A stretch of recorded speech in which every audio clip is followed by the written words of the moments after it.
human interest story before the tragedy. And the fight, you heard Steve just talk about it.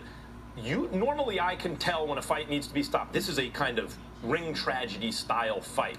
Generally, it happens when one opponent has a really good chin and a lot of heart, can take a lot of punishment, and is fighting just well enough against another fighter who's landing a lot of punches but is not a devastating puncher.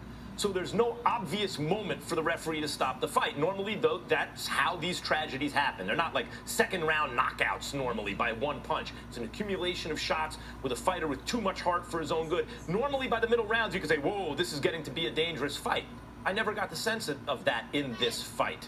Now, when Matthias landed the last shot that sent Dadashev reeling at the end of the 11th, I thought, uh-oh, I don't like the way Dadashev stepped. Like he didn't know where the canvas was. There's a certain way that fighters react when you think something bad may happen late in a grueling fight. And I did get that impression at that moment, but not before that moment.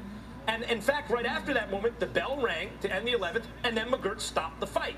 Now, I did think as soon as the fight was stopped, I was sitting with Mark Kriegel and Andre Ward and said, you know, they need to monitor this closely. This is the way he looked at the end. I didn't like it. And they agreed, yeah, I didn't like the way he looked at the very end either.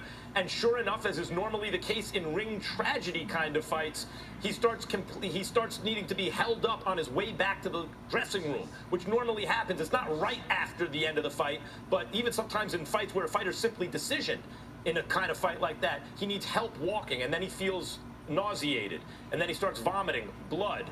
That normally means there's pressure in his head. There's bleeding or swelling of the brain.